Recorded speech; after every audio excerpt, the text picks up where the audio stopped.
ایک بادشاہ نے اپنی رعایا پر ظلم و ستم کر کے بہت سا خزانہ جمع کیا ہوا تھا۔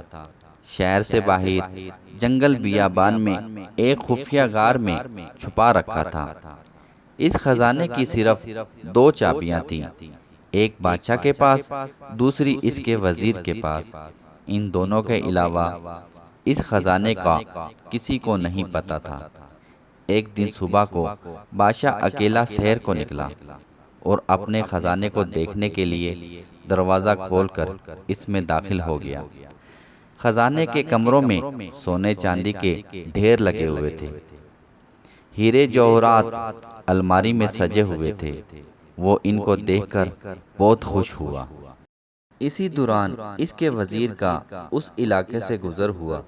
اس نے خزانے کا دروازہ کھلا دیکھا تو حیران رہ گیا۔ اسے خیال ہوا کہ کل رات جب وہ خزانہ دیکھنے آیا تھا شاید وہ بند کرنا بھول گیا۔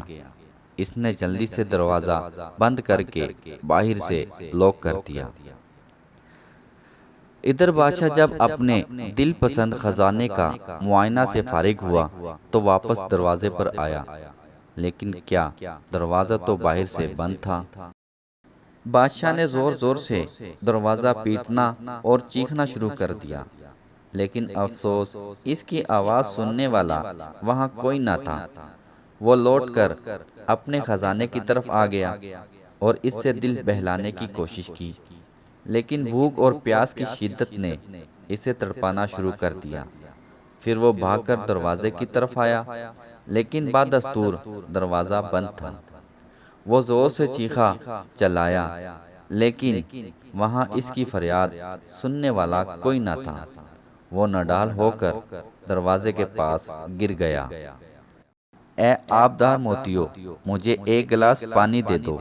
لیکن موتیوں نے ایک بھرپور کہکا لگایا اور کہا، اے دولت کے پجاری، کاش تو نے دولت کی حقیقت سمجھ لی ہوتی۔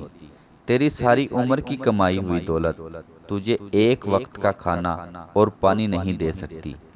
بادشاہ چکرا کر گر گیا۔ جب اسے ہوش آیا تو اس نے سارے ہیرے اور موتی بکھیرے اور دیوار کے پاس اپنا بستر بنایا اور اس پر لیٹ گیا۔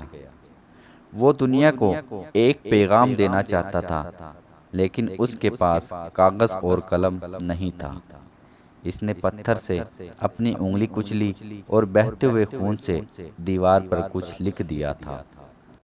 یہ ساری دولت ایک گلاس پانی کے برابر بھی نہیں ہے۔ یہی حال میرے بڑے بڑے محل بنانے والوں کا ہے۔ کچھ لوگ اپنی عمر بھر کی کمائی صرف کر کے اپنے لیے راحت قدہ بناتے ہیں، لیکن بہت سے مختصر سے قیام کے بعد قبر میں چلے جاتے ہیں۔ معزز ناظرین، ریشم کے کیڑے کو بھی مکان بنانے کا شوق ہے۔ ہوش سنبھالتے ہی وہ اپنی صلاحیتیں صرف کر کے اپنے لیے مکان بنانا شروع کر دیتا ہے۔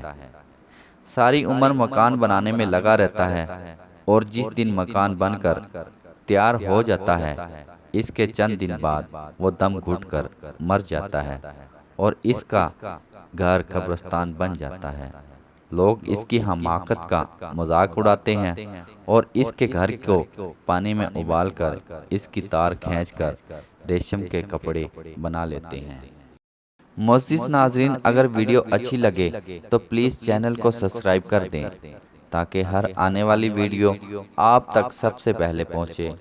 ویڈیو دیکھنے کا شکریہ، اپنا خیال رکھیے، اللہ حافظ۔